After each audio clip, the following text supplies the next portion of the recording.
Hey guys, Poro here with another preseason power rankings video for summer 2023, this time for LCK. The region starts on Wednesday, so let's get into it. One thing to note about this region is that they usually make very few roster changes from spring to summer, and this was no exception with just 3 new signings according to the rumors and confirmations I've heard.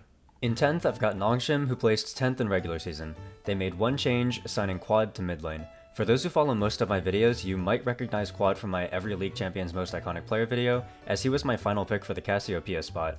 Quad did have a brief stint on DRX that was unsuccessful, but in all fairness, that roster was a huge mess. Quad once again comes onto a roster that's projected to be 10th, which is unfortunate, but I still see Quad as a good player and I wouldn't be upset to see him get the start over Fiesta, although I don't think it will change this team from being a bottom tier LCK roster. In 9th, I've got DRX, who placed 9th in spring. This will be a trend you'll see for the bottom half of the LCK, as the lack of roster changes means lack of my opinion changing. The only change for this roster is that they're bringing up LCK Challengers ADC Paddock to potentially start over Dom. For what it's worth, Paddock has been winning everything he touches in Academy and Challengers for the past while, and he's also just 18 years old. However, I don't expect one young rookie talent to change this team, and it's also unfortunate that Dom might be benched, as I still view Dom as a talented player. In 8th, I've got Brion, who placed 8th in spring. They decided to stick it out with their roster, with the only change being their sponsor to OK Savings Bank, meaning the team is now called OK Bro. Unfortunately, I think a lot of the spark of this roster left when Delight went to Gen G, although I still view Morgan as a fairly good top laner within the LCK, which is why I left this team in 8th. In 7th, I've got Kwangdong Freaks, who placed 7th in spring. They also kept the roster together, which is pretty exciting since a lot of their players are young talent. I really enjoy watching this team play, and they also did have a pretty impressive ending to their spring split, defeating both Gen G and Live Sandbox. Dudu and Young Jae impressed me in spring, and many people think Bulldog has some real potential as a 2005 birthday. I think this team has a lot of potential, and I was even ready to bump them up to 6th, if not for the big roster change coming up. In 6th, I've got Live Sandbox, who placed 6th in spring. They made one big roster change that made me keep Kwangdong Freaks in 7th, and that's replacing Envy with Teddy. While I enjoy Envy as a player and thought he was improving very fast, Teddy is still a clear upgrade, and it's sad that he didn't have a place to play in spring. With Closer having yet another strong player on the team to play around, this roster should be able to retain their playoff spot, and could maybe even push higher depending on if Birdall can step it up and perform at the level people expected he might be able to play at. In 5th, I've got Jubilife, who finished 4th in spring. I should mention now that I highly doubt most of you will agree with the order of my top 4. It's definitely the most divisive order I've got for any of the regions, and it's mostly based on long-standing opinions I've formed of top LCK players. For now though, we can talk about Jubilife, who decided to keep their roster together.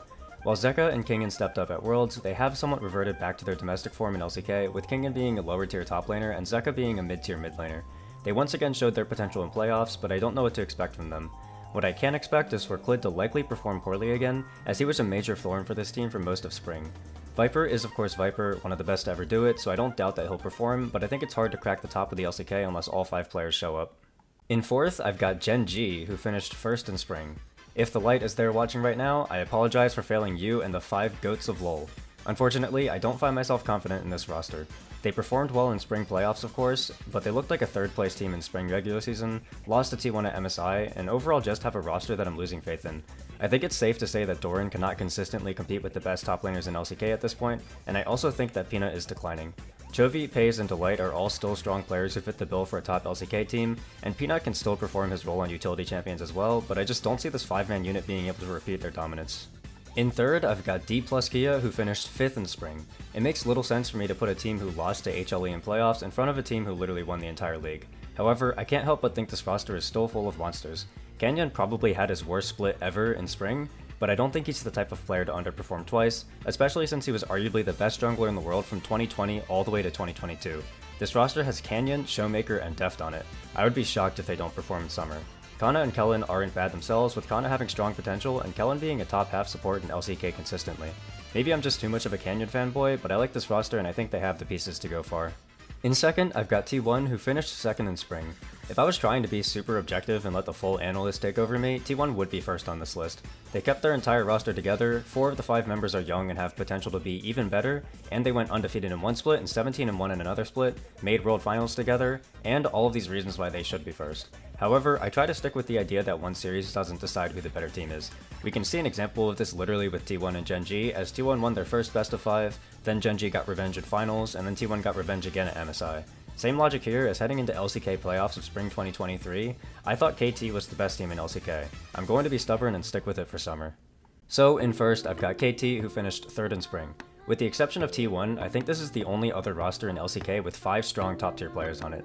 Keen has been the best or second best top laner in LCK for over half a decade now, and he finally has a team who can back him up. Cuz is a top 3 jungler in LCK. BDD is one of the most consistently long-standing, strong-performing mid laners in the history of the game. Aiming has stepped up massively in these past 2 splits to be a top tier ADC out of seemingly nowhere.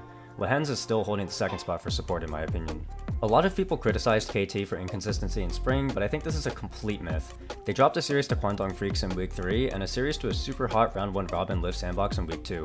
Apart from that, they split series with DK, won both series against Gen.G heading into playoffs, and put up a fantastic 5-game series against T1 before being knocked out by Gen.G. This team has proven they are top 3 at minimum, and one of the most consistent top 3 if anything. I think they can do it. That'll do it for me for this one, and only LEC is left for the major regions, so I'll see you then. Bye!